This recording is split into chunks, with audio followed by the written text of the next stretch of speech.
Hi friends, কেমন আছো সবাই? আশা করি তোমরা সবাই খুব ভালো আছো। আমিও খুব ভালো আছি। আমাদের এটা হলো ছাদ বাগানের নতুন অতিথি, এই কিছুদিন আগেই এসেছে।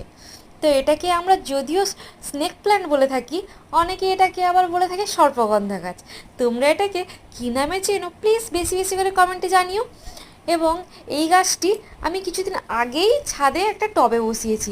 এটা যদিও ইনডোর প্ল্যান্ট, বাট আমি এটাকে ইনডোর করিনি, কারণ এটাকে আমি বাইরে লাগিয়েছি যাতে এটা খুব তাড়াতাড়ি গ্রোথ করে এবং এর থেকে অনেকগুলি যেন চারা পাই আমি। এবং অনেকগুলি চারা হওয়ার পরে ওই চারাগুলোকে আমি ইনডোর প্ল্যান্ট হিসেবে ঘরের মধ্যে লাগাবো। তো তোমরা যদি চাও এটাকে ইনডোর প্ল্যান্ট হিসেবে লাগাতে, তো লাগাতেই পারো। খুব ভালো গাছ, এটা থেকে খুব অক্সিজেন আমরা পাই। এবং এই গাছটি দেখতেও খুব সুন্দর। এবং দেখো, অ্যালোভেরা গাছগুলি কেমন সুন্দরভাবে গ্রোথ করেছে তোমার দেখো অ্যালোভেরা গাছটি কত সুন্দর গ্রোথ করেছে। তো তোমরা প্লিজ সবাই বেশি বেশি করে লাইক কমেন্ট শেয়ার করে দিও।